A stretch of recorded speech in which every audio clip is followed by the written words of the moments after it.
Alhamdulillah, Alhamdulillah Rabbil Alamin, la louange est à Dieu, Seigneur des univers, wa ashhadu an la ilaha illallah waliyus salihin, et j'atteste qu'il n'y a aucune divinité à part Dieu, tuteur des vertueux, wa ashhadu anna sayyidana wa habibana wa maulana Muhammadan Rasulullah as-sadiqul amin, et j'atteste que notre maître et bien-aimé Muhammad est l'envoyé de Dieu, sincère et véridique.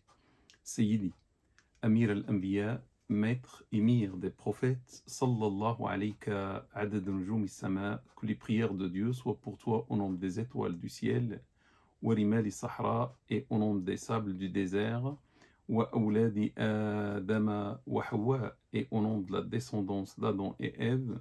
Amma ba'd, ayyuha al-ikhwatu wal-akhawatu fi l'islam, après ceci, mes frères, mes sœurs en islam, Ahbab al-Habib Muhammadin al-Mustafa, très cher ou bien-aimé Muhammad al-Mustafa, alayhi afdalu salati wa azka salam, pour lequel on demande les meilleures prières et les hautes salutations. Heureux d'être une autre fois avec vous lors de ce direct ou live à travers Instagram. Et ça commence à devenir une habitude, alhamdulillah. Bon, avant de commencer ce que je vais vous dire pendant ce live, je rappelle que la semaine prochaine, Inch'Allah, le dimanche prochain, il n'y aura pas ce live parce que maintenant, normalement, pour l'Institut Naja ou même l'Institut At-Tabari, on est en vacances, il n'y a pas cours et exceptionnellement, je fais ce live parce que demain, c'est la fête. Mais la semaine prochaine, comme il y a des vacances, donc il n'y aura pas le live non plus. Mais après, Inch'Allah, la semaine d'après, on reviendra à nos lives et ça va changer. Ça va plus être dimanche, ça va devenir vendredi et je vais vous dire l'heure du live, Inch'Allah, pour entamer soit vos questions, d'autres sujets, etc. Aujourd'hui, bien sûr, il y a toujours des questions. J'ai essayé de répondre à pas mal d'entre vous par des écrits via le compte Instagram. Qu'est-ce que je peux dire encore? Comme aujourd'hui c'est un jour exceptionnel, je ne peux pas répondre seulement à vos questions. Je vais répondre à une partie de vos questions, mais je dois parler de l'actualité. Et l'actualité, c'est aujourd'hui c'est le dernier jour du mois de Ramadan. On demande à Allah Ta'ala wa Tabarak d'agréer notre jeûne, de pardonner nos péchés à nous et à tous les frères et toutes les sœurs du monde. Comme demain c'est la fête, j'aimerais dire les mandoub de la fête, les mandoub de l'Aïd, ça veut dire les choses agréables à faire pendant la nuit ou le jour de la fête. Avant de parler de cela, j'aimerais aussi dire que la fin du Ramadan, attention mes frères et mes sœurs, n'est pas une fin de l'adoration. Si le Ramadan meurt en quelque sorte, malgré qu'il va revenir l'année prochaine, on ne saura pas est-ce qu'on sera là pour l'accueillir ou pas, je l'espère, Inch'Allah. Donc, si Ramadan meurt, le Seigneur du Ramadan ne meurt pas, est éternel. Donc, on ne doit pas montrer à Dieu, subhanahu wa ta'ala, qu'on était uniquement des adorateurs de Ramadan et non pas des adorateurs de Dieu. Parce que celui qui adore Ramadan, il va arrêter à partir de ce soir. Ramadan n'est plus là. Et celui qui adore Dieu, subhanahu wa ta'ala, il va continuer à adorer Dieu parce que Dieu est immortel. Ce que je conseille à moi-même et à mes frères et à mes sœurs, c'est de continuer l'adoration. Tout ce qu'on a appris pendant ce mois, grâce à Dieu subhanahu wa ta'ala, comme adoration, on doit le continuer. Et je vais parler de cela dans la prière de la fête de demain. Et je pense, si ça va être filmé, je vais poster ça. Donc je ne me répète pas, je ne vais pas dire ce que je vais dire demain. En ce qui concerne la continuité de l'adoration.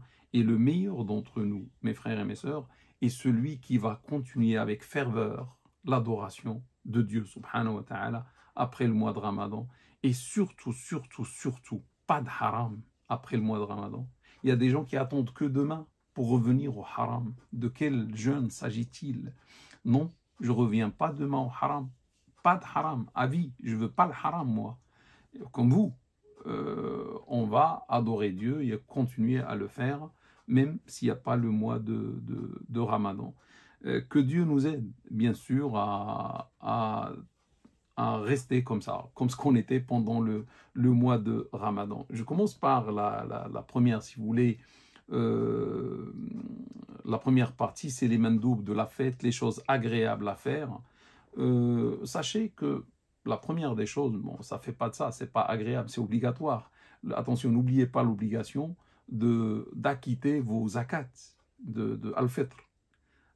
Et il faut les acquitter normalement à partir de ce soir, à partir d'hier, ou même avant-hier, on l'a dit dans la page.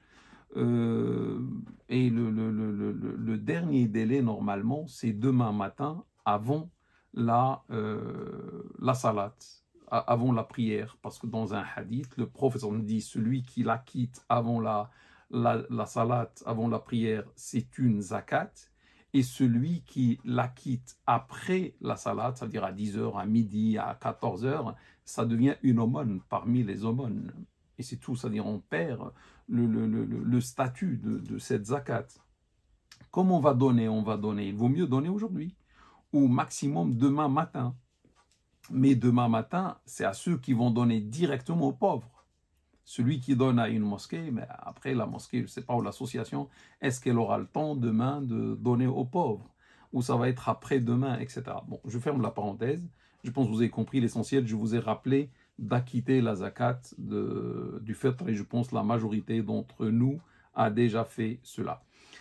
L'autre point, se laver à partir du dernier 6e de la nuit chez les Malikites, chez les Shafi'ites à partir de minuit. Aujourd'hui, minuit, on peut déjà commencer à faire ce lavage, si vous voulez, rituel pour la fête. C'est comme pour le jour du vendredi, le jour du vendredi en quelque sorte, c'est une fête. Donc les musulmans, il y a une sunna, il y a quelque chose d'agréable, on se lave le jour du vendredi. Donc la même chose pour la fête, on se lave entièrement. Chez les Malikites à partir du dernier 6e de la nuit, un peu avant le Fajr. Mais ils disent le mieux, c'est après même la salade du Subh. C'est-à-dire on fait la salade du Subh, on fait le Fajr et après on fait ce lavage. Chez les autres écoles, on se lave avant d'aller à la prière de la fête. Donc je pense que ça c'est clair pour vous. Parmi les mandoub aussi, il y a le fait pour les hommes, de se parfumer avant d'aller à cette salat. Pour les femmes, je pense que vous connaissez qu'il y a en quelque sorte une restriction pour les femmes qui vont partir elles aussi participer à cette fête, et pourquoi pas, elles sont encouragées à le faire, seulement ne pas porter des parfums qui sont très forts, etc. Peut-être le mieux, c'est d'utiliser des déodorants qui empêchent la transpiration et les mauvaises odeurs, mais qui ne vont pas se sentir, surtout si la femme va passer à côté des hommes. Donc, on va revenir à ça dans une question d'une sœur, parce que la femme, normalement, la femme musulmane, n'essaie pas de séduire les hommes ou d'attirer les hommes. C'est dans ce sens-là. Les habits neufs, bon, si possible, demain, pour aller vers à la salat, à la prière, c'est bien de porter des habits neufs pour remercier Dieu, subhanahu wa ta'ala, pour ses grâces, pour ses bienfaits. Il nous a donné la vie, il nous a aidé à jeûner, à prier, etc. Donc on le remercie. En plus, il nous a donné un jour de fête. Tout ça, ça vient de Dieu, subhanahu wa ta'ala, ce jour de fête, de joie, etc. Et c'est bien que Dieu regarde les traces de ses bienfaits sur nous. Donc on porte des habits neufs, si c'est possible, et surtout pour les enfants, etc. Les femmes qui vont partir à la prière doivent s'abstenir de la parure. Donc ça aussi, on va y revenir par la suite. Donc la parure, trop de maquillage, etc. Ça, c'est pas... normalement, c'est interdit pour les femmes. Pour ne pas séduire. Et surtout le jour de la fête, les gens étaient en train de jeûner, étaient bien, etc. Et le jour de la fête, vont commencer à voir des femmes. Et si les femmes sont trop maquillés, donc ça peut attirer l'attention des hommes qui vont par leur cœur commettre le péché, et dès le jour de la fête. Donc on ne participe pas à cela. Marcher à pied lors de l'allée, si c'est possible. Ça, c'est une parole de l'imam Ali, le 4e calife, que Dieu, le cousin du prophète, que Dieu lui accorde sa miséricorde, ou que Dieu l'agrée. Il dit, pour aller vers le lieu, c'est bien d'aller à pied, si c'est possible, si c'est pas très loin. Et dans le retour, il n'y a pas de problème, on peut revenir, c'est-à-dire sur une monture, par exemple le transport en commun, ou la voiture, ou autre, ou le bus, ou autre. Donc seulement pour l'aller, c'est agréable, c'est pas obligatoire, c'est agréable d'aller à pied. Un autre mandoub, c'est-à-dire une autre chose agréable, sortir tôt vers le lieu de la salat, soit la mosquée, soit un stade, un gymnase ou autre, sortir tôt après le lever du soleil pour celui qui est proche du musalla. Donc, celui qui est proche du musalla, il attend le lever du soleil, et après il sort le plus tôt possible, juste après le lever du soleil. Sinon, si on habite loin du musalla, c'est le lieu où il y aura la salat, c'est pour ça qu'on dit musalla, c'est comme salat.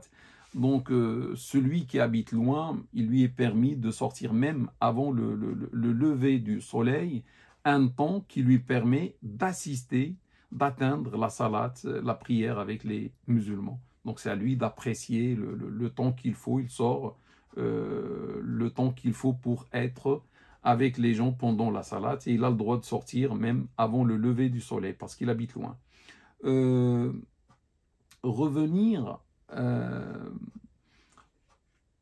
Revenir selon un autre chemin. C'est-à-dire, si j'emprunte un chemin A, de chez moi jusqu'à la mosquée ou le musalla, c'est bien de changer de chemin en revenant. Pourquoi? Plus on prend de chemin, plus ces chemins vont témoigner pour nous le jour de la résurrection. Et c'est une sunna du prophète Salat et Samsoui, rapportée par l'imam Bukhari sur Jabir, que Dieu l'agrée. Donc c'est bien de changer le chemin entre l'aller et le retour. Bon, c'est pas obligatoire, c'est une sunna. On a dit marcher à pied, et c'est pour ça qu'il faut aller un peu tôt. Si on marche à pied, il faut sortir un peu tôt pour arriver au musalla ou à la mosquée un peu tôt, et pour rester dans le musalla ou la mosquée à attendre l'imam, et tout ce temps-là s'inscrit pour nous comme un salaire auprès de Dieu subhanahu wa ta'ala. Manger avant de partir à la salat de la fête. Donc comme on a passé un mois et on ne pouvait pas manger le matin, etc., demain c'est la rupture, donc c'est bien, c'est le jour de la rupture, le jour de la fête, donc c'est bien de rompre dès le réveil, de manger quelque chose. La sunna du prophète sallam, c'est de manger des dattes. Le prophète sallam mangeait des dattes avant d'aller au musalla, rapporté par l'imam at-Tirmidhi.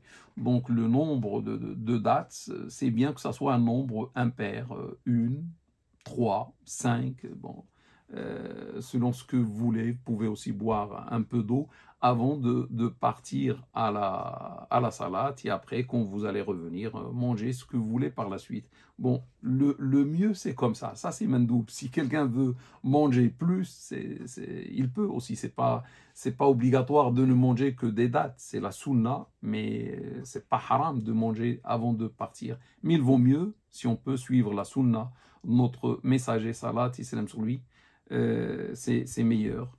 Faire le takbir à voix audible lors de l'allée et dans le musalla jusqu'au début de la salat. Donc lorsque on va commencer la salat, on arrête le takbir.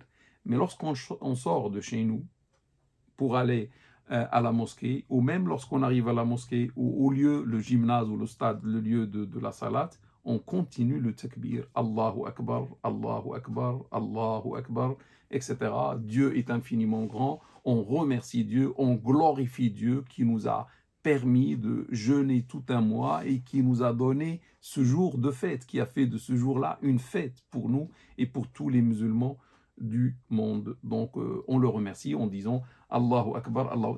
C'est bien aussi Mandoub que ça soit audible, un peu audible pour que les gens, les musulmans qui nous rencontrent, etc., entendent cela. Ça peut leur rappeler s'ils ont oublié de dire Allahu Akbar, etc. Bon, c'est bien de le dire même à partir de ce soir, Allahu Akbar. Veiller la nuit de la fête par l'adoration. Ça se base sur un hadith faible, mais les savants disent que le hadith faible, on peut l'utiliser dans les actions vertueuses, pas dans le haram et le halal, etc., mais dans les actions vertueuses, il n'y a pas de problème, on peut utiliser les hadiths faibles.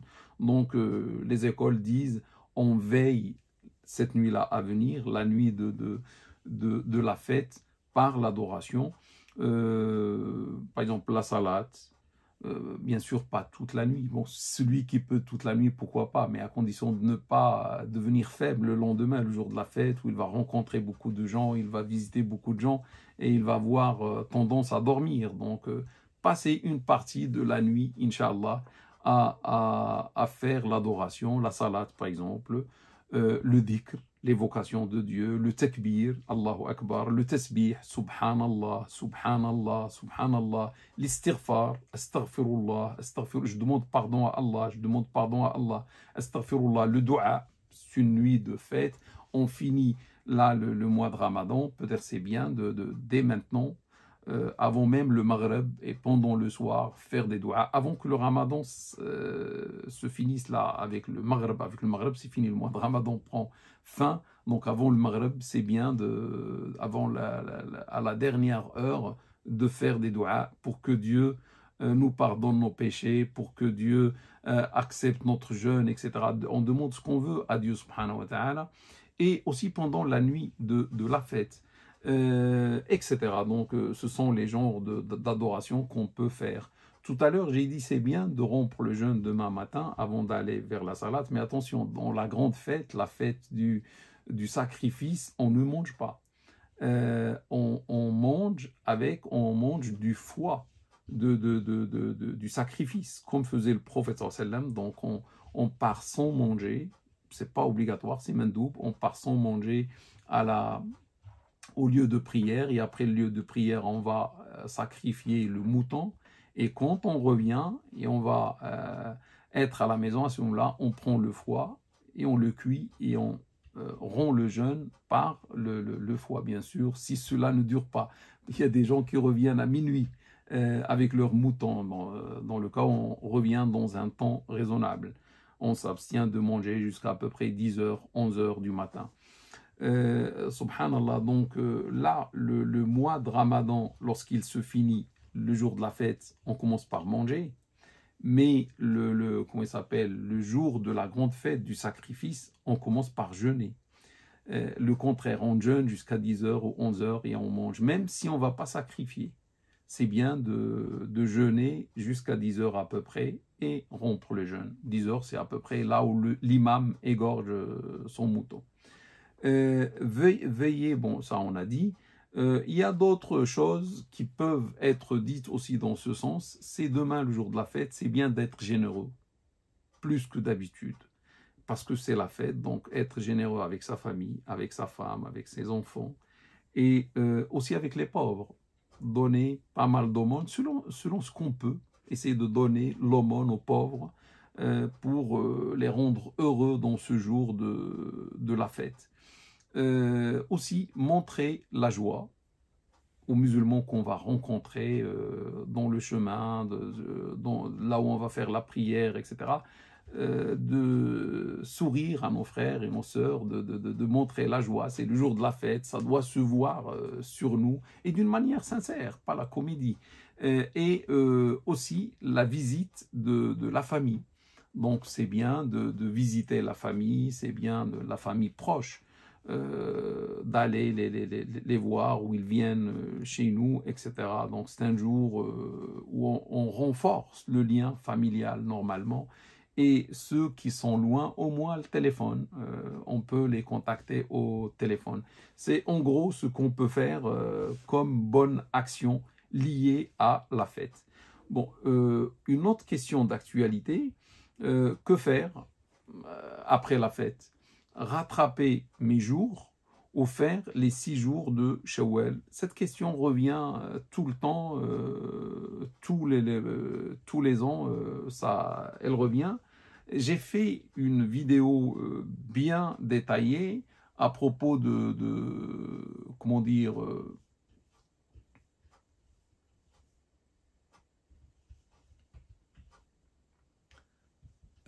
salam, une petite question, est-ce que la salat de l'Aïd filmée sera en live? J'habite seul, j'espère. Je vais essayer, Inch'Allah, je vais essayer. Souvent, je ne lis pas les questions parce que les questions passent rapidement et moi, je n'ai pas le temps de lire. Je me concentre sur ce que je fais, donc je ne lis pas. Même parfois, des gens qui écrivent des choses désagréables, sachez que moi, je ne lis rien. Mais l'ange écrit tout, hein, donc méfiez-vous. Mais Inch'Allah, on va essayer, je vais essayer que ça va être filmé sur, comment dire, et diffusé en direct sur ma page Instagram, Inch'Allah, ou peut-être la mosquée va diffuser en direct sur sa page Facebook ou Instagram, je ne sais pas. Bon, cette question revient tout le temps, qu'est-ce que je fais? Je suis un homme qui était malade, j'ai raté quelques jours, j'étais en voyage, j'ai raté quelques jours, une femme qui avait son haïd c'est monstrueux, ou je ne sais pas, quel autre, ou malade aussi. Et maintenant, il y a les 6 jours. Certains disent 6 mois, je rattrape ce qu'il me faut du mois de Ramadan, je ne peux pas faire les 6 jours. Donc, est-ce que je peux faire les 6 jours? Bon, je donne la réponse. Vous pouvez voir la vidéo, c'est plus détaillé. Là, je vais donner quelques points et c'est tout, Inch'Allah. Le prophète sallam dit « Celui qui jeûne le mois de Ramadan et le fait suivre par 6 jours de Shawwal, c'est comme s'il a jeûné à vie. » Rapporté par l'imam Muslim. Pourquoi il a jeûné à vie? Parce qu'il fait ça tous les ans, c'est comme si quelqu'un qui jeûne à vie. L'explication, Dieu subhanahu wa ta'ala récompense l'action par 10 fois plus. Donc un mois de Ramadan, c'est obligatoire, mais quand même, ça fait fois 10, ça donne 10 mois, même si on n'a jeûné qu'un seul, c'est 10 mois. Et 6 jours de Shawwal, 6 fois 10, ça fait 60. 60 jours, c'est 2 fois 30, c'est 2 mois. Et 2 mois plus les 10 de Ramadan, ça fait 12 mois. Du coup, si quelqu'un tous les ans fait comme ça, il aura jeûné à vie. Comme les gens parlent beaucoup de ces 6 jours de Shawwal à jeûner, ceux qui n'ont pas jeûné, ça leur fait mal. Ils disent en quelque sorte, on rate le jeûne, on veut ce salaire, etc. Et il y a des gens qui vont leur dire, ben, jeûnez. Bon, moi j'ai un autre point de vue que je partage avec vous. Je vais l'expliquer. Certains disent que c'est haram. C'est un avis sur 2 des Hanbalites. C'est haram de jeûner 6 jours avant de finir Ramadan, avant de rattraper Ramadan. C'est haram. Mais ils ont basé cela sur un hadith faible, donc on laisse passer. Certains disent c'est autorisé, mais le mieux est de rattraper Ramadan. D'abord, ça c'est les Hanafites, et un avis sur 2 des Hanbalites. L'argument, c'est que Dieu a demandé de rattraper un autre nombre de jours équivalent à ceux qui étaient manqués. Il n'a pas dit avant, après, donc ça reste autorisé. Donc pour eux, c'est autorisé, mais le mieux, c'est de commencer par rattraper Ramadan, même chez les Hanafites qui autorisent. Et le dernier avis qui m'intéresse, certains disent il est désagréable de le faire. Désagréable, c'est pas haram, mais c'est quand même désagréable. C'est un peu inférieur à haram. Il y a haram et en dessous, il y a désagréable. Makro, détestable si vous voulez. Donc c'est détestable, mais c'est pas interdit. C'est-à-dire celui qui va faire ça, il aura fait le détestable. Et moi, franchement, je ne veux pas faire détestable. Ceux qui disent ça, c'est les Malikites et les Shafi'ites. Le mieux chez les Malikites, c'est de jeûner les 6 jours dans le mois de Dhul Hijjah. Demain, il y aura Shawwal. Et après le mois de Shawwal, il y aura Dhul Qa'da. Et après, il y aura le mois du pèlerinage, Dhul Hijjah. Ils disent dans la première décade, faites les 6 jours de Shawwal. Les Malikites. Hein. Ils disent pourquoi? Parce que Shawwal, d'abord, on n'a pas entendu qu'il y a un grand salaire dans le mois de Shawwal. C'est seulement pour avoir les 6 jours x 10, ça fait 60 et c'est tout. Mais dans le mois de Dhul Hijjah, ce sont les meilleurs jours de l'année. La première décade de Dhul Hijjah, c'est les meilleurs jours de l'année, les 10 premiers jours. C'est un hadith du prophète sallallahu alayhi wa sallam. Donc les Malikites proposent de retarder ces 6 jours jusqu'à surtout pour celui qui doit rattraper, etc. Donc il vaut mieux rattraper et laisser les 6 jours après. Je précise une chose. Quand on dit celui qui jeûne les 6 jours après Ramadan, il aura le salaire de celui qui a jeûné toute l'année, ça on peut l'avoir toute l'année. Pas seulement comme l'ont dit les Malikites, ça peut être Dhul Hijjah, le mois du pèlerinage. Ça peut être n'importe quel autre mois dans l'année. Si quelqu'un parmi nous jeûne un mois et le finit de Ramadan, ça lui fait 10. Hein. Mais après, s'il jeûne quand il veut, comme il peut, 6 jours, dans toute l'année, un lundi, un jeudi, je ne sais pas quand, si on fait 6 fois 10, ça donne 60 aussi. Donc ça, c'est une promesse de Dieu, et Dieu tient ses promesses. Celui qui accomplit une bonne action, Dieu lui donne 10. Ça, c'est un verset coranique. Donc, ça soit dans Shawwal ou pas, ça veut dire, lorsque le prophète a dit dans Shawwal, c'est une miséricorde pour les musulmans, parce qu'il savait que les musulmans sortent du mois de Ramadan, ils sont habitués à jeûner, ça ne leur pose aucun problème d'enchaîner après la fête avec 6 jours, donc il a cherché la facilité pour les musulmans par miséricorde. Aussi, parce que le début, c'est le début de l'année après Ramadan, et toujours, il est mieux de faire l'adoration au début. Comme la salat au début, c'est mieux que la salat à la fin d'un créneau. Donc la même chose, le jeûne au début, c'est meilleur, mais ça ne veut pas dire qu'on ne peut pas faire en dehors du mois de Shawwal. Ça, c'est pour soulager les frères ou les sœurs qui disent, moi, si je rattrape, je ne vais pas jeûner les 6 jours de Shawwal. Dieu dit dans un hadith, comment dire, authentique rapporté par l'imam Bukhari, mais s'appelle un hadith Qudusi, c'est Dieu qui parle. Il dit, mon serviteur ne peut pas s'approcher de moi plus que ce que je lui ai prescrit. C'est-à-dire, jamais mon serviteur ne s'approche de moi par une chose que j'apprécie plus que ce que je lui ai prescrit. Rapporté par l'imam Bukhari. Donc, le mois de Ramadan, c'est prescrit. Et les 6 jours de Shawwal, c'est une sunna. C'est un plus, c'est un confort. Mais d'abord, il faut faire l'obligatoire. Si tu veux te rapprocher de Dieu, il vaut mieux commencer d'abord par ce qui est obligatoire, mon frère ou ma sœur. Dans un hadith, le prophète parle du Ramadan et du rattrapage de Ramadan, et il a dit, c'est une dette, et la dette de Dieu mérite plus d'être remboursée qu'une autre dette. Et c'est rapporté par Bukhari et Muslim. Ça veut dire le jeûne,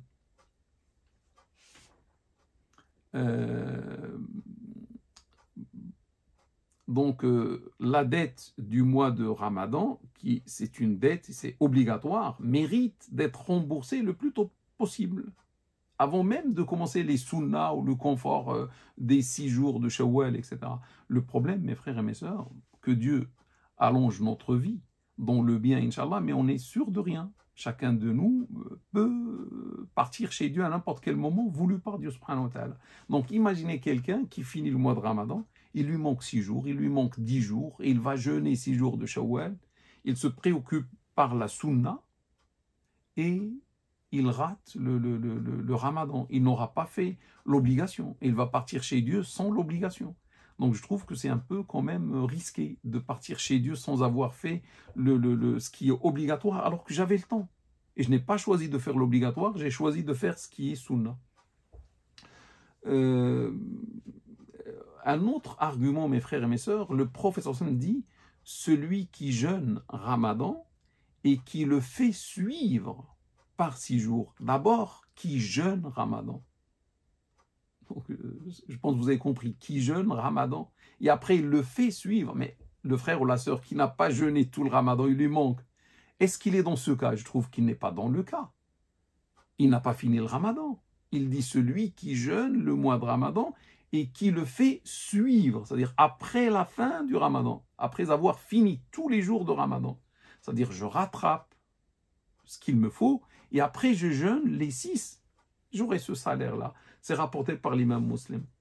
Parce que, entre nous, hein, pour avoir le salaire de l'année, de jeûner toute une année, si je jeûne, par exemple, 20 jours de Ramadan, et j'ai mangé pendant 10, pour une raison, pour une excuse valable. Après, j'ai 20 jours dans mon compteur, 20 jours de Ramadan. Je fais 6 jours de Shawwal. Est-ce que j'ai jeûné une année? Non. J'aurai 20 fois 10, ça fait 200 jours. Mais ce n'est pas comme 30 fois 10, ça fait 300.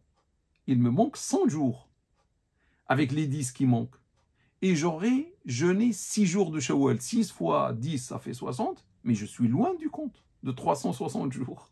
Je n'ai pas 360 jours. Donc même si j'anticipe et je jeûne les 6 jours, je n'atteins pas le salaire. Tant que je n'ai pas jeûné le mois de Ramadan. Je pense que vous êtes d'accord. Parce qu'il faut 30 jours de Ramadan qui seront multipliés par 10 et les 6 jours qui seront multipliés par 10. S'il y a des jours qui manquent du mois de Ramadan, je n'aurai pas le salaire de l'année.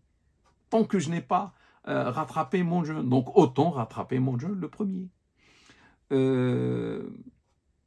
Un autre point, mes frères et mes sœurs, le prophète sallallahu alayhi wa sallam dit, celui qui jeûne le mois de Ramadan, avec foi et conviction du salaire auprès de Dieu, tous ses péchés antérieurs lui seront pardonnés. Vous le connaissez, Bukhari et Muslim, rapporté par Bukhari et Muslim. Mais celui qui jeûne le mois de Ramadan, tous ses péchés seront pardonnés.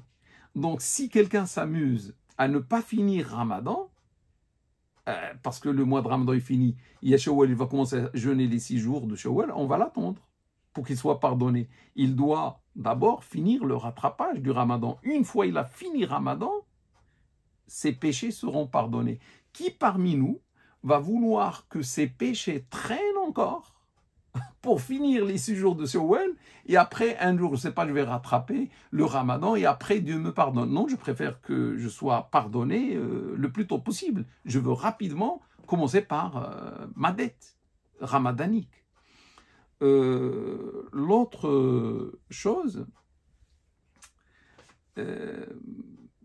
c'est que moi, je trouve, mes frères et mes sœurs, comme Dieu est juste, et on le sait, Dieu est juste, il aime la justice, il aime les justes. Si un homme ou une femme, Dieu lui dit, tu peux manger, tu peux ne pas faire le Ramadan parce qu'il voyage, il est malade, ou la femme qui a ses menstrues, c'est pas tu peux, tu es obligé de ne pas jeûner, c'est pas sa faute. Donc elle a raté 10 jours de Ramadan. Si on dit que lors du rattrapage, ça va être des jours ordinaires, comme tout le monde, celui qui jeûne lundi ou jeudi, non, c'est pas juste.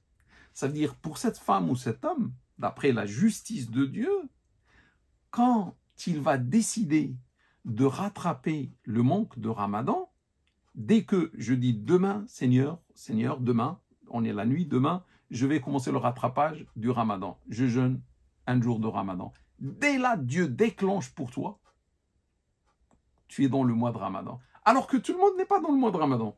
Toi, tu deviens dans le mois de Ramadan. Parce que tu rattrapes des jours de Ramadan. Ça veut dire tout l'esprit de Ramadan, l'ambiance de Ramadan, les bienfaits de Ramadan, les lumières de Ramadan, etc. sont pour toi, par mesure de justice. Sinon, les gens ont jeûné et ont profité du Ramadan. Et toi qui avais les monstrueux ou autres, tu vas jeûner en dehors des jours ordinaires sans Ramadan. Non, tu auras toi aussi tout ce qui accompagne le mois de Ramadan, c'est-à-dire mon frère ou ma soeur qui va rattraper, c'est toi qui déclenche ou tu décides quand aura ton mois de Ramadan. Qui parmi nous, mes frères et mes sœurs, va souhaiter jeûner des jours sunna de Shawwal et laisser Ramadan et le bienfait de Ramadan? Nous, on ne veut pas que Ramadan s'arrête maintenant. Donc si des gens ont du rattrapage, on va les envier lorsqu'ils commencent juste après la fête à rattraper leur Ramadan. Ils seront dans le Ramadan alors qu'on n'est pas dans le mois de Ramadan. Je pense que c'est clair. Il vaut mieux être dans le Ramadan parce que je rattrape Ramadan.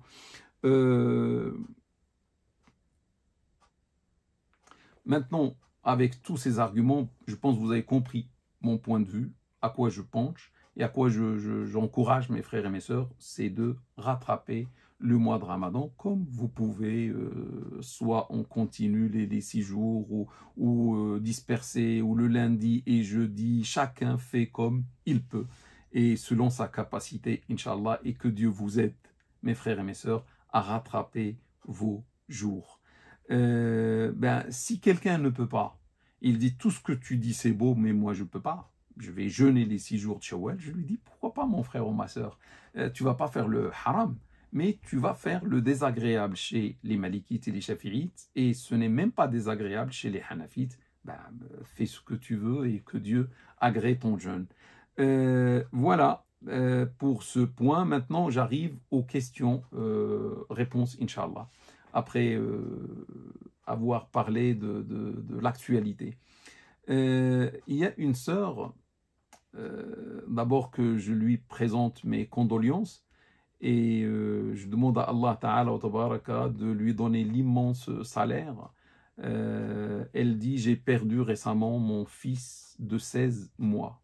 Donc il n'a même pas fini 2 ans. J'espère que ça va être un ange, Inch'Allah, qui va lui réserver une place, et à son père une place dans le paradis. Un ange qui va intercéder en sa faveur et en la faveur de son père et ses frères et sœurs, etc. Inch'Allah, parce que quelqu'un qui meurt à 16 mois, il n'est pas responsable. Et c'est, Inch'Allah, le paradis directement. Mais lorsqu'il sera dans le paradis, il va s'ennuyer, il va dire à Dieu, Seigneur, je veux mes parents avec moi. Le paradis ne ressemble à rien sans mes parents. Et c'est-à-dire, il va intercéder en faveur de ses parents, et ils vont rentrer grâce à son intercession, Inch'Allah. Donc, que ça soit comme ça pour cette sœur. Et elle dit, j'ai perdu récemment mon fils de 16 mois, et je me demandais si les morts pouvaient nous voir. Nous voir, non. J'ai jamais entendu que les morts peuvent nous voir. J'ai jamais entendu cela. Ou nous sentir qu'on leur rendons visite. C'est-à-dire, est-ce qu'ils vont avoir cette sensation de sentir qu'on est à côté d'eux ou pas? Moi, je dis plutôt, est-ce qu'ils vont nous entendre? La question, je peux la reformuler, dire, est-ce qu'ils vont nous entendre? Nous voir, non, ils ne vont pas nous voir, mais est-ce que quelqu'un qui est dans sa tombe, moi, son fils, sa fille, etc., son mari, on parle, on est à côté de la tombe, on commence à parler avec lui, est-ce qu'il va nous entendre? Je vais essayer de répondre à cette question. Sachez, mes frères et mes sœurs, que ça relève d'un sujet qui s'appelle la aqida. La aqida, c'est la croyance, c'est quelque chose qu'on voit passer, de l'inconnu pour nous, l'invisible. Et l'invisible, ça relève de la croyance. Est-ce que je crois ou je ne crois pas? Et en principe, dans le domaine de la aqida, on ne peut croire à une chose que lorsque on a un texte catégorique, sûr et certain. C'est-à-dire, il n'y a pas l'incertitude. Je crois les yeux fermés. Je mets la main à couper que c'est vrai. Et je ne peux pas mettre la main à couper tant qu'il n'y a pas des textes. Dieu existe, oui.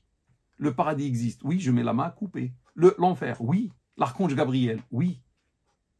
Mais des choses comme ça, vous allez voir, il y a une divergence. Certains croient, oui, on peut. Les morts nous entendent lorsqu'on leur parle. Et une partie dit non. Et moi, je penche, mes frères et mes sœurs, à la partie qui dit non. Les morts ne peuvent pas nous entendre. Mais il y a des gens quand même qui disent oui, bon, je vais vous donner les arguments, on va discuter les arguments et vous allez vous faire une petite idée, Inch'Allah. Ceux qui disent les morts nous entendent, lorsqu'on les visite, si on parle avec eux, ou on fait dua pour eux, etc., ou on lit le Coran pour eux, ils entendent tout ça. Il y a un hadith qui dit « Il n'y a pas un musulman qui passe à côté de la tombe de son frère, c'est-à-dire en islam, et le salue, salam alaykoum, sans que Dieu ne lui rende son âme. Ainsi, il répond à son salam. » Rapporté par Ibn Abd al-Barr sur Ibn Abbas, que Dieu l'agrée, mais il n'a pas donné un sanad. Il n'a pas donné la chaîne d'hommes qui existe entre lui, ce grand savant malikite Ibn Abd al-Barr, et Abdullah ibn Abbas. Lui, il ne l'a pas rencontré, mais on n'a pas le sanad. Donc, on peut pas croire à ça, même dans le fiqh. Que dire dans la aqidah? Que dire dans la croyance? Même dans la manière de prier, d'adorer Dieu, on va pas... C'est un hadith faible s'il n'y a pas la chaîne. Donc, que dire dans le domaine de la aqidah et de la croyance? Donc, chaque musulman qui passe à côté d'une tombe d'un musulman, il lui dit salam alaykum, Dieu va lui rendre l'âme et il va répondre. Allahu alam. Moi, je ne peux pas mettre la main à couper avec ce hadith qui n'est même pas dit par le prophète sallam, et il n'y a pas une chaîne de transmission.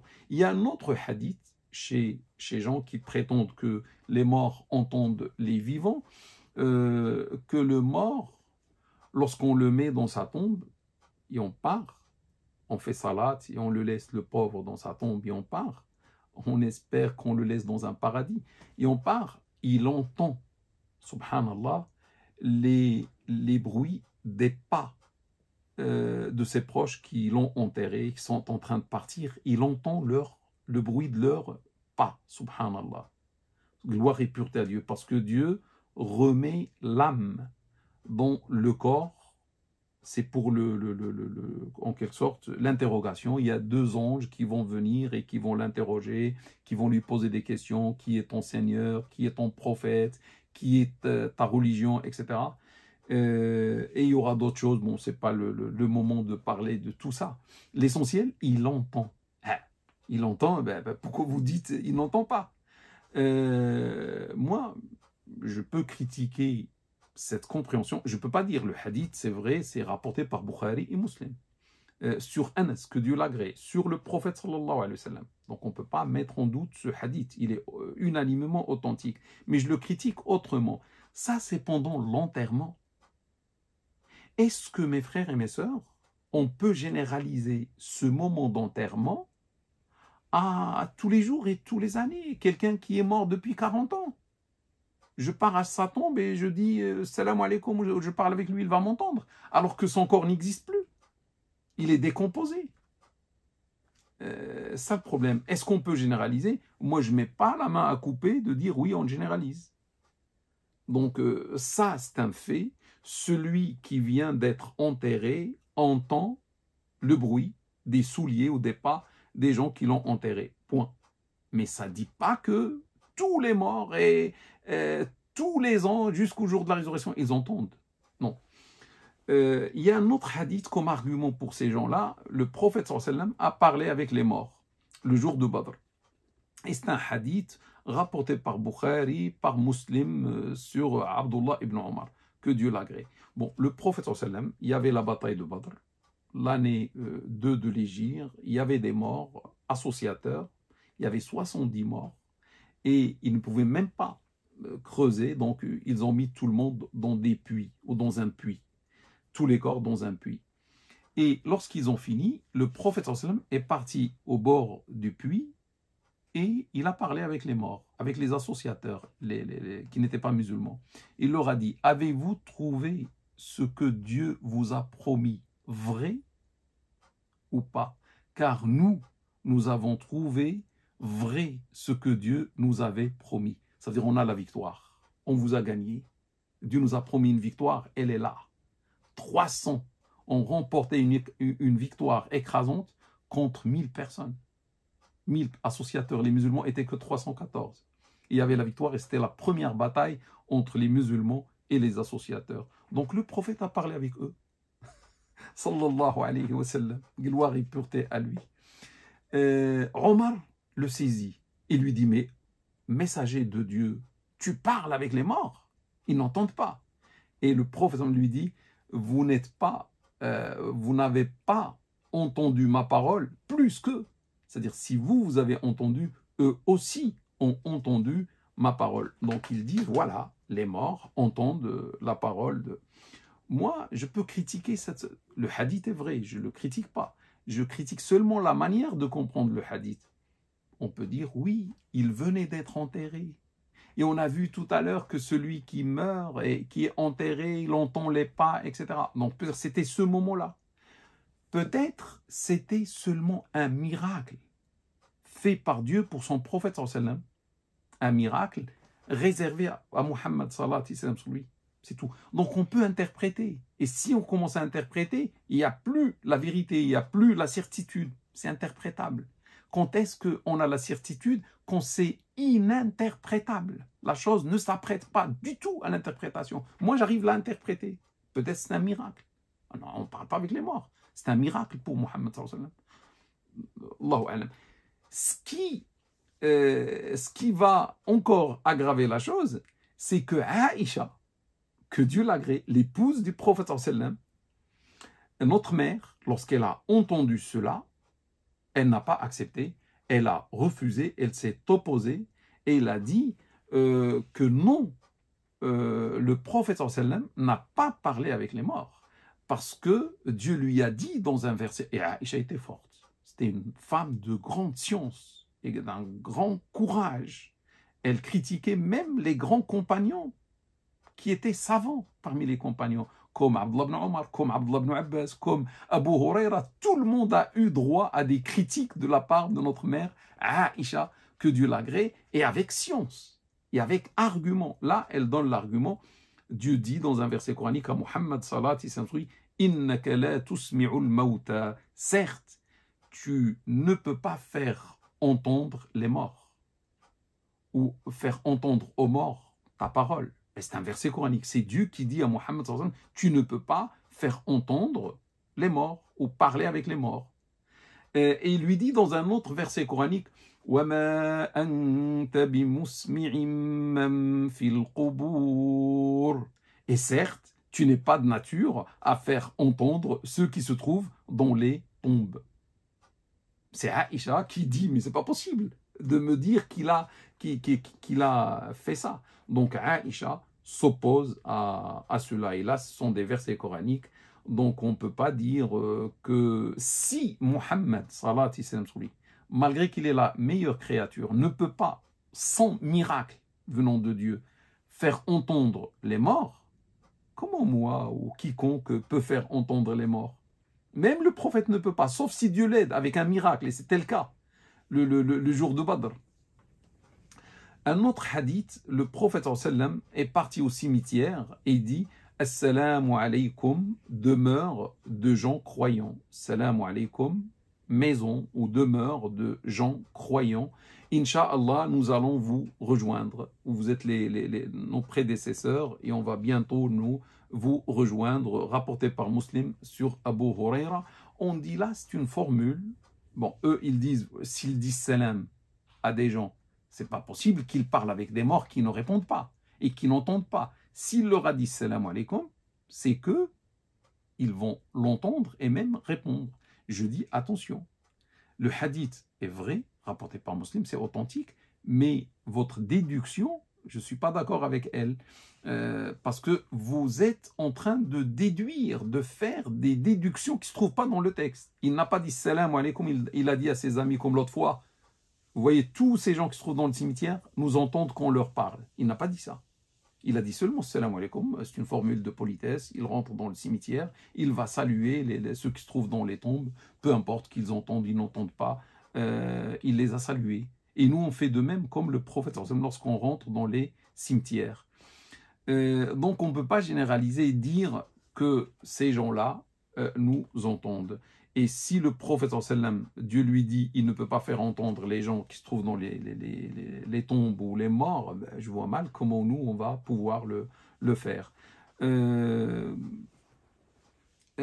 autre point avec lequel je finis cette réponse, sachez mes frères et mes sœurs, que en ce qui concerne l'invisible, on ne peut croire que lorsqu'il y a des textes.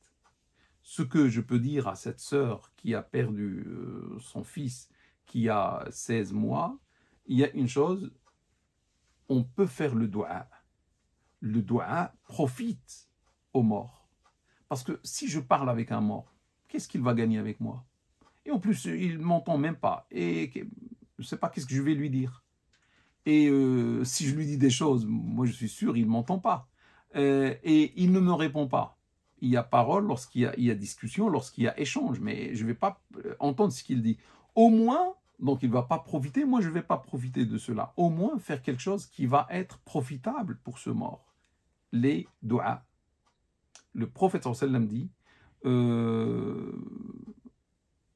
quand le fils d'Adam meurt, ses bonnes actions s'arrêtent, à part dans 3 cas: une science utile, non, une aumône perpétuelle, une science utile, ou un enfant vertueux qui lui fera des du'as, rapportés par l'imam Muslim. Donc là, c'est clair, c'est explicite. Le du'a profite aux morts.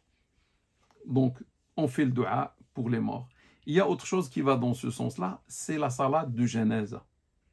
La salade de Genèse, la prière qu'on fait en faveur de quelqu'un qui est mort. On nous appelle et on part et on prie pour un homme, pour une femme, pour un enfant, pour une personne âgée, etc., décédée. Il y a un hadith, qui dit que tous ces gens-là, s'il y a 100 personnes qui prient en faveur de quelqu'un qui est décédé, 100 ou plus, Dieu va faire d'eux des intercesseurs, des shufa'a, des shafi'a, des intercesseurs en faveur du mort. Donc, et les gens qui prient derrière ou devant le corps de quelqu'un qui est mort, ils vont faire: Seigneur, pardonne-lui, Seigneur, apporte-lui ta miséricorde, etc. Donne-lui le paradis, tout. Ça veut dire tout ce qu'ils vont dire, le mort va profiter de cela. Et là, c'est un hadith qui est rapporté par l'imam Muslim sur Aïcha et sur Anas, sur 2 compagnons qui ont dit cela, wallahu a'lam. Un autre point qui montre que les morts ne nous entendent pas, c'est que dans un verset coranique, Dieu nous a expliqué que les esprits des morts se trouvent dans un lieu qui s'appelle le barzakh. Ce barzakh se trouve où? Je ne sais pas. Mais il n'est pas sur terre. C'est je sais pas, au-delà des cieux, ou, Allahu a'lam, c'est un monde, c'est de l'au-delà, et c'est là où sont regroupés tous les esprits des gens. Il s'appelle le barzakh, al-barzakh. C'est une barrière dressée, bien protégée. Personne ne peut sortir de cet endroit. Ils sont là-bas jusqu'au jour de la résurrection. Ils ne peuvent pas revenir vers ici. À part lorsque le mort, on l'enterre, c'est là où il y a ce retour provisoire, temporaire, pour subir les interrogations et après repartir vers le barzakh. Dieu dit: وَمِنْ وَرَائِهِمْ بَرْزَخٌ إِلَى يَوْمِ يُبْعَثُونَ. Car derrière eux se trouve dressé un barzakh jusqu'au jour de la résurrection. Donc les esprits partent vers cet endroit-là qui est lointain de nous. Et l'autre chose, imaginez quelqu'un qui a 40 ans, 30 ans, un siècle dans sa tombe. Le corps n'est plus là. L'esprit va rester sans corps. Ça veut dire l'esprit se trouve dans le barzakh. Et s'il est dans le barzakh, du barzakh, il va entendre ce qu'on dit, etc. Donc tout ça, ça va à l'encontre de l'idée que les morts nous entendent. Wallahu alam. Du coup, vu tout cela, je ne peux pas mettre la main à couper que le mort nous entend. Par contre, les du'as et la salade janaza, tout ça lui est profitable. Je passe à la question suivante. Excusez-moi de vous déranger, bon, il n'y a aucun dérangement. Je voulais savoir si une femme qui parle à un homme par message avec qui elle compte se marier, bien sûr dans quelques temps, Inch'Allah, mais qui n'a pas de mahram. La femme n'a pas de mahram. Peut-elle quand même le rencontrer de face sans avoir de contact physique avec l'homme, juste discuter dans un endroit public, et vraiment, je précise, sans ambiguïté, avec la crainte d'Allah. Donc il y a la crainte d'Allah, et seulement il y a une rencontre dans un lieu public, c'est pas fermé, etc., et parce qu'elle n'a pas de mahram. Bon, moi, avant de donner la réponse, j'encourage cette sœur, ou toute sœur qui va être dans ce cas-là, parce que parfois il y a des convertis, ou je ne sais pas, qui n'ont pas de mahram, et elle se trouve dans la difficulté. Ou même, ça peut être une femme qui n'est pas convertie, mais qui a perdu ses parents, n'a pas de frères, etc. Allahu alam. Il y a beaucoup de situations pour les gens. Donc, qu'est-ce qu'elle fait? Moi, ce que je propose, c'est que cette sœur va voir dans les familles qu'elle connaît, les familles musulmanes, un homme respectueux, pieux, reconnu par la piété, la droiture, etc. Elle va faire de lui son mahram, mais je rajoute une condition, que cet homme soit marié et que sa femme soit toujours présente avec lui. Donc il y a Ahmed par exemple, un homme vertueux, reconnu par la piété, etc. Elle va dire, elle connaît sa femme, elle va dire, est-ce que ton mari, ma soeur, peut devenir mon mahram? Ça veut dire pas mon mahram, mon tuteur, mon tuteur. Et la famille va accepter et ils peuvent être ensemble lors des rendez-vous avec ce monsieur, ensemble. Il y aura monsieur, il y aura madame, il y aura le frère et sa femme, son épouse. Ça pose aucun problème. C'est agréable même. Ils peuvent même être reçus chez eux, la famille chez la famille, avec un thé, pourquoi même pas un couscous ou je sais pas. Et on mange et on parle et on est dans le halal et loin des problèmes, loin des soucis. C'est ce que je peux dire à cette sœur et ils vont les accompagner. Bon, on parle pas de choses cachées, on parle que de choses halal. Avant, on veut connaître l'autre. Qu'est-ce qu'il pense de telle chose, de telle chose, de telle chose, etc. À la rigueur, si on veut parler de choses peut-être trop particulières, dont le halal, le mari et sa femme peuvent aller s'éloigner, par exemple dans la cuisine ou dans un autre endroit, la porte reste ouverte, et l'homme et la femme se trouvent l'un en face de l'autre, pas côte à côte, et ils peuvent continuer à parler. Il n'y a pas de problème, on sait qu'ils sont là, il n'y a aucun risque, etc. Et le jour du mariage, c'est cet homme qui va jouer son tuteur. Elle a choisi qu'il soit son tuteur. Même le jour du mariage, c'est lui son tuteur. Bon, c'est ce que je peux dire. Sinon, mes frères et mes sœurs, le prophète sallallahu alayhi wa sallam a dit dans un hadith qu'aucun homme ne reste seul à seul avec une femme sans mahram. Mahram, c'est son père, c'est son frère, c'est son fils, etc., son oncle, rapporté par Bukhari et Muslim. Donc ça, c'est un ordre. Venant de qui? Du prophète sallallahu alayhi wa sallam. Et je ne vois pas qui va oser défier notre prophète sallallahu alayhi wa sallam et faire le contraire. Faire le contraire, c'est faire le haram. Désobéir au prophète sallallahu alayhi wa sallam sur lui. On ne peut pas du tout. Un homme qui n'est pas marié avec une femme, et il va rester seul à seul avec elle. C'est pas possible. Dans une version, le prophète sallallahu alayhi wa sallam, dans une autre version, le prophète sallallahu alayhi wa sallam a dit car le shaitan est leur troisième. Chaque fois où un homme rencontre une femme, enfermée dans un endroit, personne n'est avec eux, c'est le shaitan qui va faire la fête. C'est le shaitan qui est avec eux. Il dit le prophète sallallahu alayhi wa sallam, rapporté par Ahmed et par Tirmidhi, le premier hadith c'est Bukhari et Muslim, celui-ci c'est un complément avec Ahmed et Tirmidhi. Et dites-moi s'il vous plaît, le shaitan qui va être avec un homme, subhanallah, pas marié, et qui souffre, ça fait longtemps il n'est pas marié, il veut se marier, etc. Une femme pareille, le shaitan va leur dire, levez-vous, faites la prière, allez réciter le Coran, commencez à pleurer, Dieu est là. Il va dire autre chose que vous connaissez. Donc il ne faut pas courir ce risque.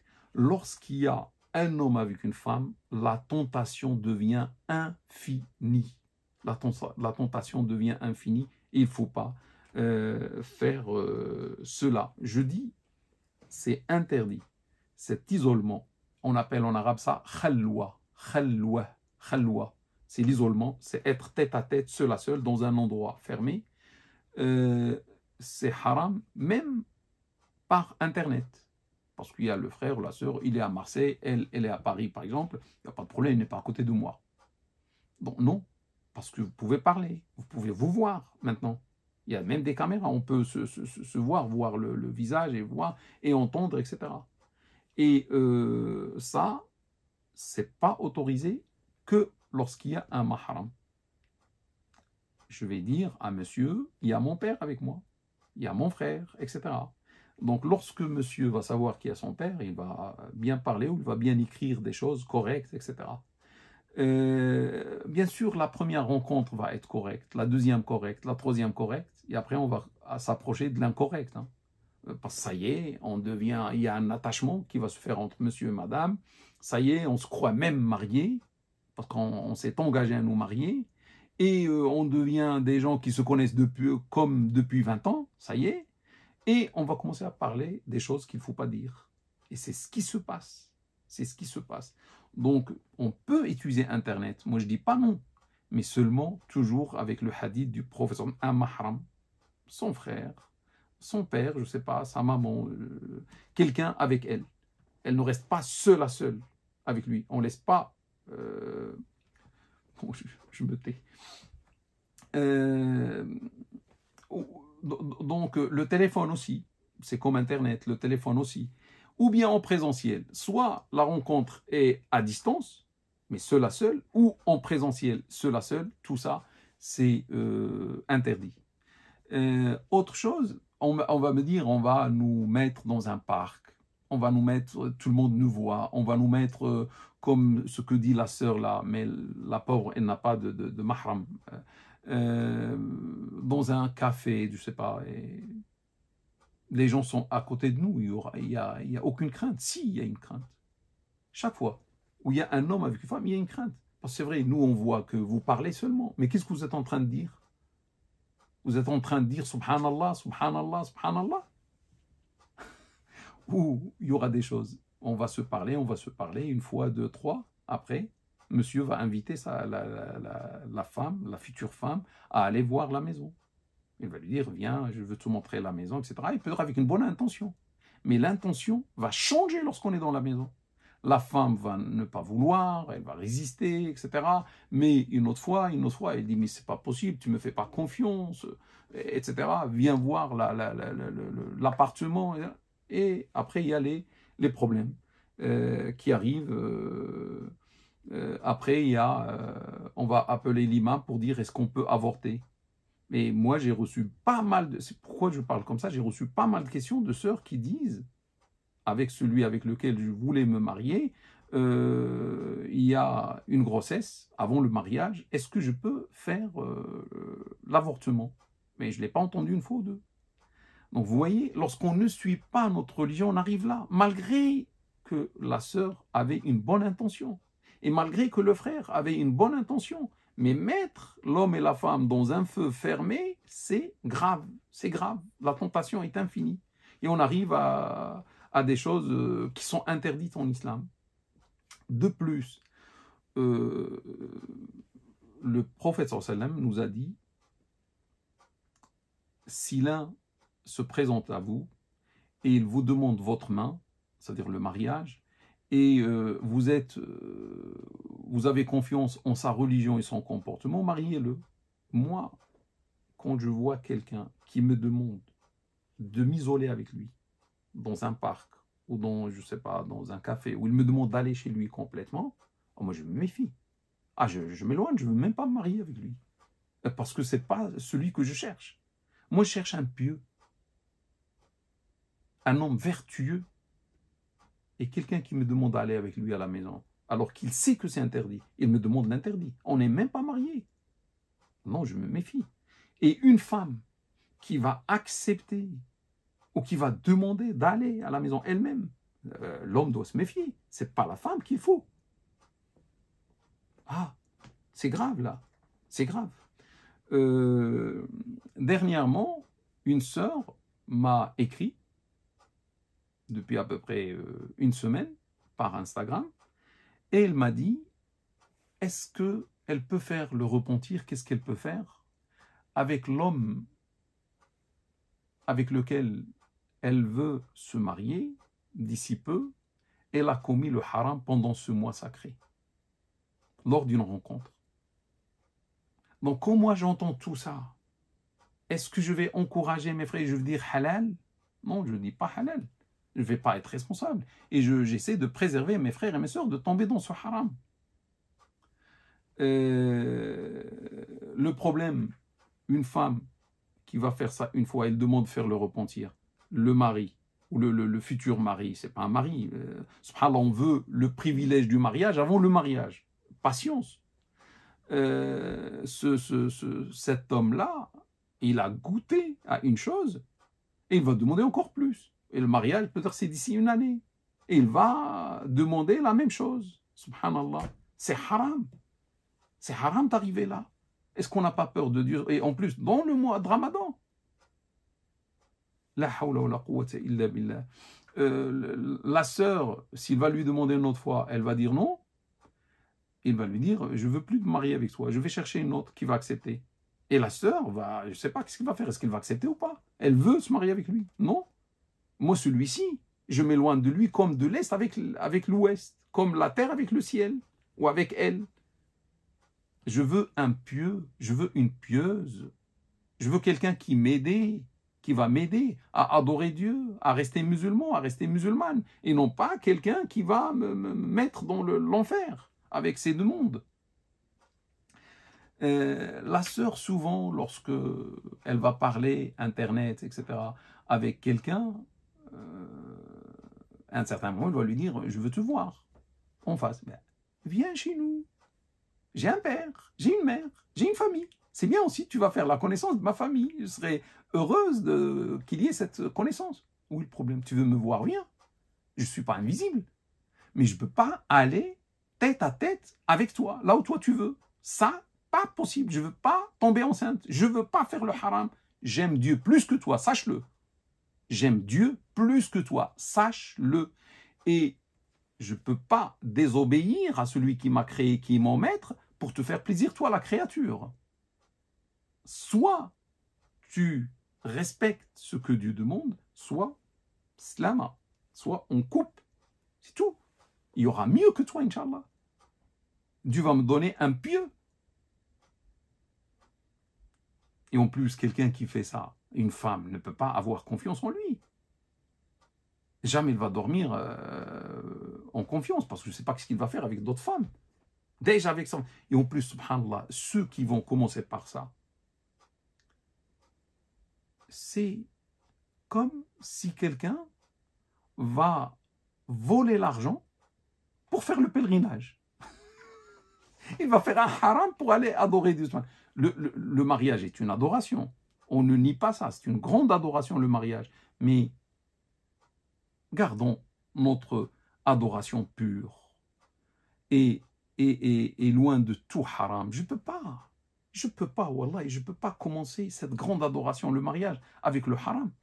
C'est comme celui qui, pour aller faire le pèlerinage, il va voler de l'argent. Ou il va tuer quelqu'un, il va prendre son argent, et il dit, je vais faire pèlerinage avec ça. Mais c'est la folie. Quel pèlerinage? Ou quelqu'un qui va voler l'eau pour faire les ablutions, et après il fait la salade. Mais attends. Donc, essayons.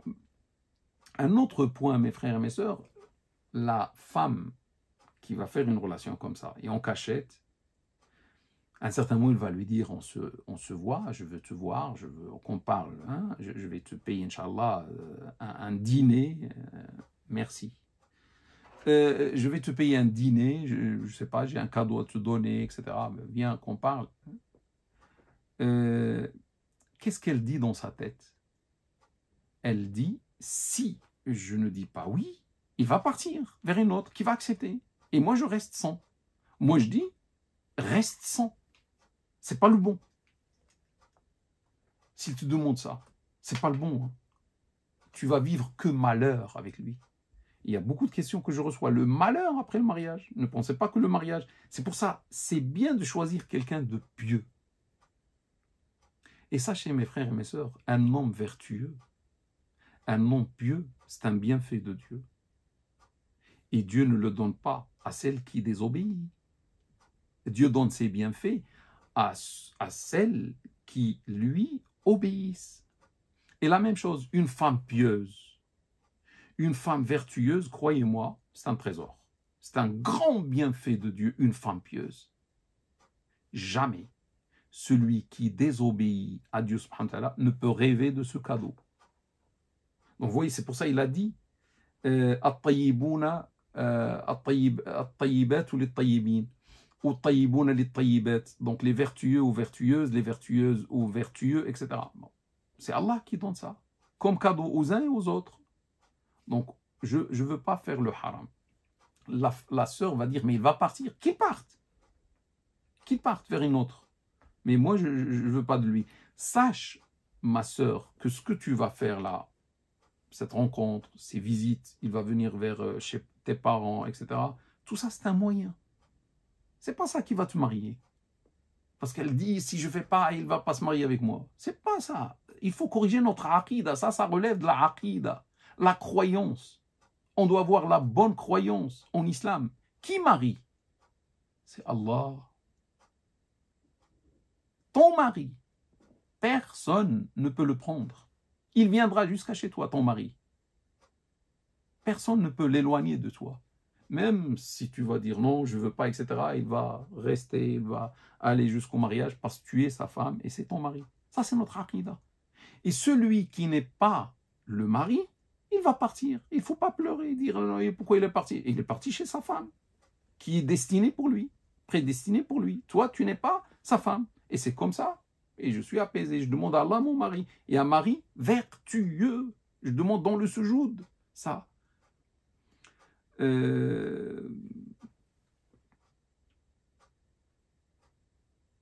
Donc, c'est tout ce que je peux dire à propos de ce point, mes frères et mes sœurs. Méfiez-vous, s'il vous plaît. Ne salissez pas cette adoration par le haram.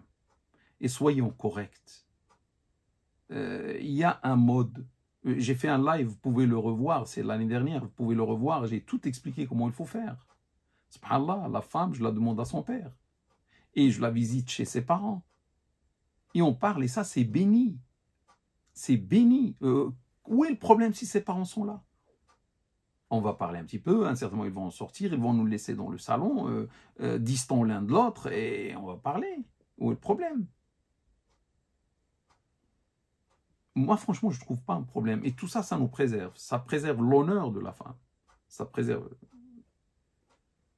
Et souvent, lorsqu'il y a la femme qui est enceinte, le mari ne veut plus se marier avec elle. Et parfois, il nie même que c'est son enfant. Qui est le plus grand perdant? C'est la femme. Et en plus, ça se voit. Elle va vouloir faire comment il s'appelle? L'avortement. Donc, elle a fait un haram, la fornication avec un homme. Et deuxième chose, elle veut tuer son fils ou sa fille avec l'avortement. Vous voyez, deux haram. Tout ça, c'est cette rencontre. Cette rencontre. Je ne veux pas de rencontre. Et n'aie pas peur, ma sœur. Et n'aie pas peur, mon frère. Ta femme est connue. Et tu auras le mariage quand Dieu le veut. Le temps décidé par Dieu. Et on ne peut pas se marier avant ce temps-là. On fait les moyens, mais les moyens halal. Mais au bout du compte, c'est Allah qui nous marie, Inch'Allah. Au moment écrit avant la création des cieux et de la terre. Et ma femme est connue par Dieu avant la création des cieux et de la terre. Je dois m'apaiser, faire confiance à Dieu. Et mon mari est connu avant la création des cieux et de la terre. Je dois faire confiance à Dieu. Ça, c'est la croyance d'un musulman et d'une musulmane. La dernière question pour aujourd'hui. J'aimerais savoir, c'est une sœur, j'aimerais savoir d'où viennent les mauvaises pensées que nous avons pendant le Ramadan, car on nous répète sans cesse que les diables sont enchaînés. Donc j'aimerais savoir si c'est notre foi qui n'est pas bonne, et c'est une partie de notre âme qui nous fait ça. Il faut donc faire un travail sur nous, où le waswas insufflé par les diables existe toujours malgré qu'ils sont enchaînés. Bon, la question, je pense qu'elle est claire. Je rappelle un hadith du prophète sallam. Il dit à l'entrée du Ramadan, les portes du paradis s'ouvrent, les portes de l'enfer se ferment et les shaitans deviennent enchaînés. Rapporté par Bukhari et Muslim sur Abu Huraira, que Dieu l'agrée. Donc c'est le prophète qui a dit ça dans un hadith unanimement authentique. Il dit les shaitans deviennent enchaînés. Ça pose problème. Ce hadith pose problème. Pas le hadith, il est rapporté par Bukhari et Muslim. Comment devons-nous comprendre le hadith?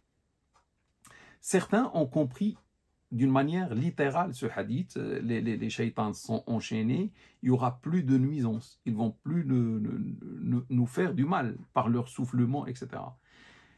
Mais c'est difficile. Si on confronte cela au vécu, on trouve que les gens font toujours du mal pendant le mois de Ramadan, et surtout à notre époque. Peut-être à l'époque, 3e siècle, etc., le mal n'était pas présent et ça ne posait pas de problème pour les savants qui ont vu ce hadith.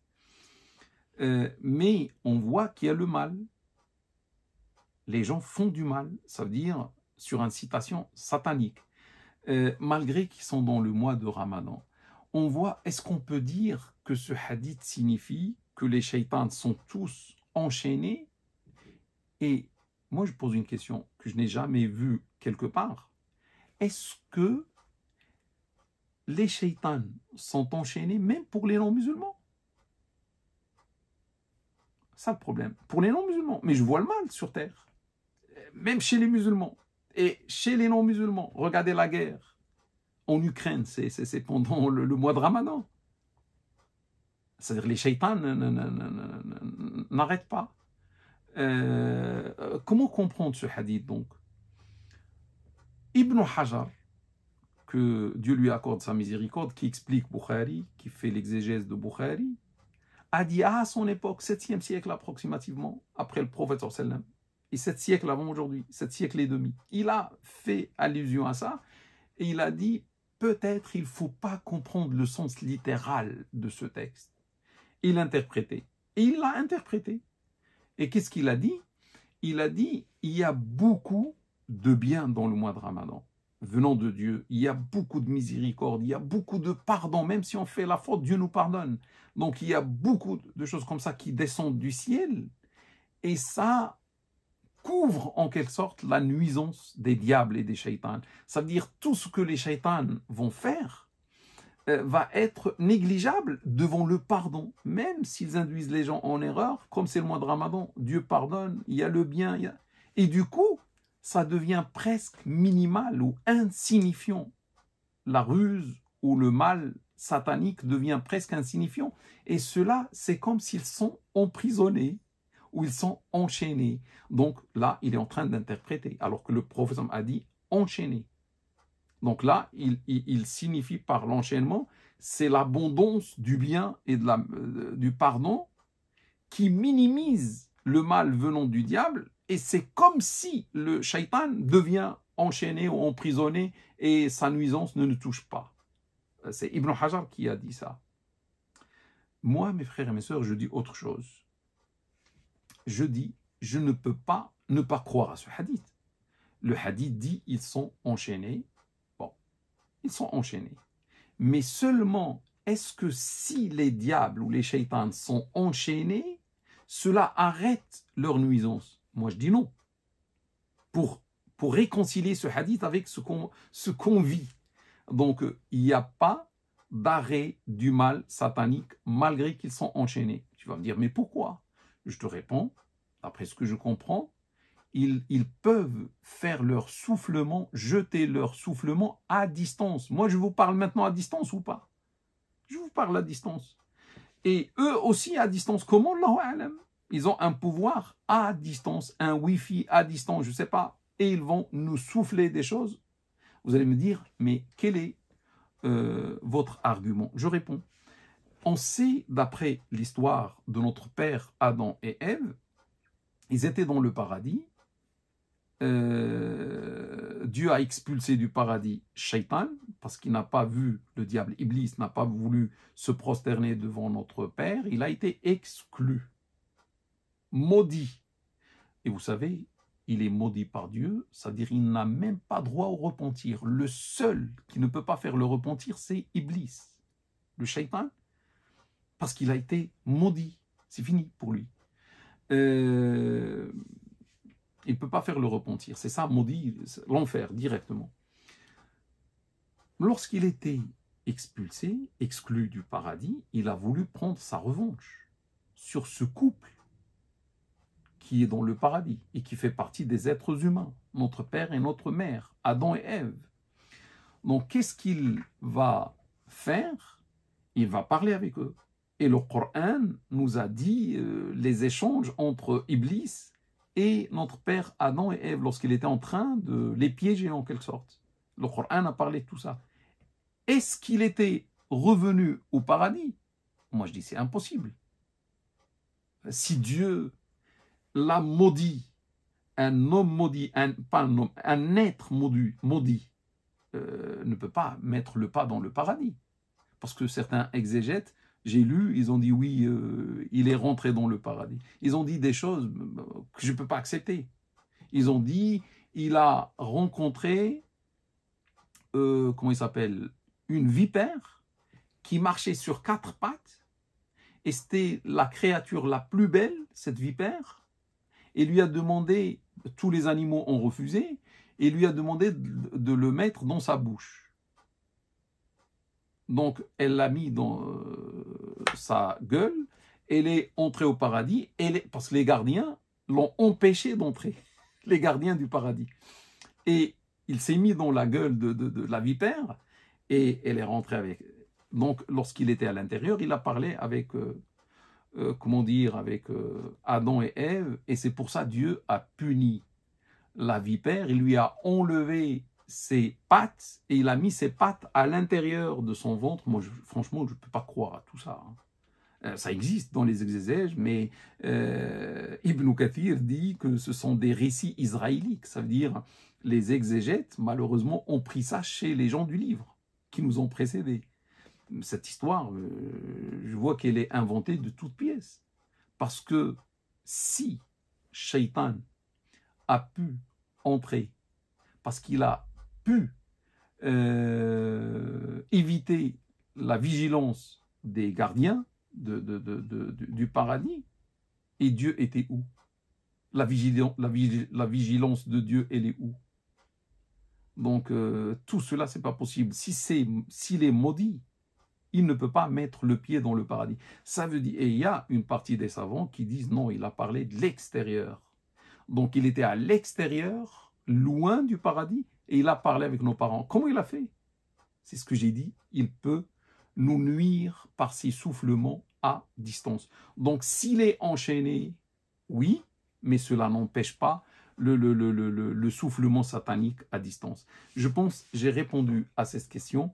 Et je vous donne rendez-vous, Inch'Allah, pas la semaine prochaine, comme ce que j'ai dit, la semaine d'après. Et ça va être dans un jour de vendredi. Je vous donnerai l'heure et la date, Inch'Allah, prochainement. Mes frères et mes sœurs, heureux d'avoir passé tous les dimanches de Ramadan avec vous.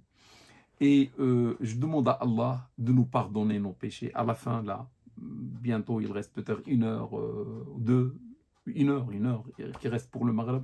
On demande à Allah Ta'ala wa Tabarak de nous pardonner nos péchés. On dit à Allah Ta'ala wa Tabarak, nos corps d'êtres humains ne supportent pas l'enfer. Que Dieu nous délivre, parce que maintenant il est en train de délivrer les gens de l'enfer, leur tête de l'enfer. On demande à Allah de nous délivrer par sa miséricorde, pas par nos actions. Nos actions et bonnes actions sont insignifiantes. Et dans ces bonnes actions, il y a beaucoup de négligence, beaucoup de manquements, etc. Et on est faible, hommes et femmes, l'homme a été créé faible, comme Dieu dit dans un verset coranique. On ne compte pas sur nos actions. Nos actions, c'est un moyen que Dieu nous a demandé, on l'a fait. Et on demande à Allah, qu'on se retourne vers Allah pour lui dire, nous avons fait le moyen comme on a pu.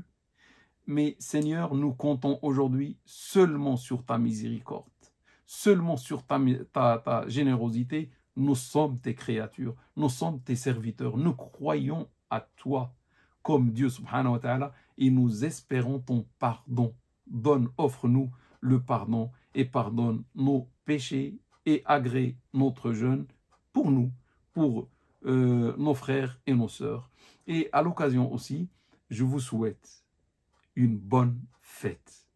Vous, vos conjoints, c'est-à-dire vos époux, vos épouses, vos parents, vos enfants et toute votre famille.